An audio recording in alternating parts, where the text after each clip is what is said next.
Hi, this is Tony Sagami. Hey, I want to talk to you about commodities this week, but not commodities like gold and oil, those hard commodities, which have been on fire and should continue very well.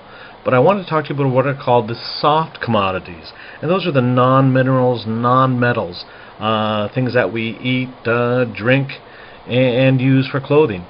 A lot of commodities have been on fire. Wheat, corn, cotton, and coffee have been rising in price. For example, coffee hit $2 a pound. That's the highest price since 1998.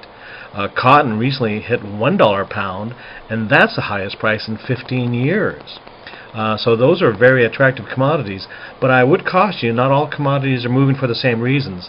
Some of the soft commodities, like cotton for example, that price increase is more a function of the floods in India and China. A lot of people don't realize it, but China is the #1 producer of cotton in the world. India is #2, and the United States is #3. Now, if you were bullish on commodities, you could invest in the cotton ETF. And the symbol for that one is BAL. BAL, that's the cotton ETF. But I wouldn't do that because it's those floods had a temporary increase on price and not so much underlying driver. The big driver is on the soft commodities for food. The growing middle class in the emerging markets, whether you're talking about Brazil, India, or China, is growing, and one of the first things that people do when they rise out of poverty is start increasing their protein intake and start eating better. So food is where I think you'll find the best opportunity. But instead of it steering you toward a Chinese food company, I believe that the best food companies are here in the U.S. You see, the United States has been running massive trade deficits for years, but there's three things that the United States has habitually been a net exporter of: technology, airplanes, and food. And so America, when you talk about the heartland of America and being the world's breadbasket, that's really quite true.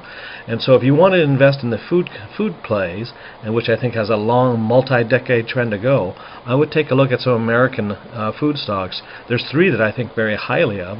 The first of which is Bunge, which is the largest soybean producer in the world. That's ticker symbol is BG, Bunge.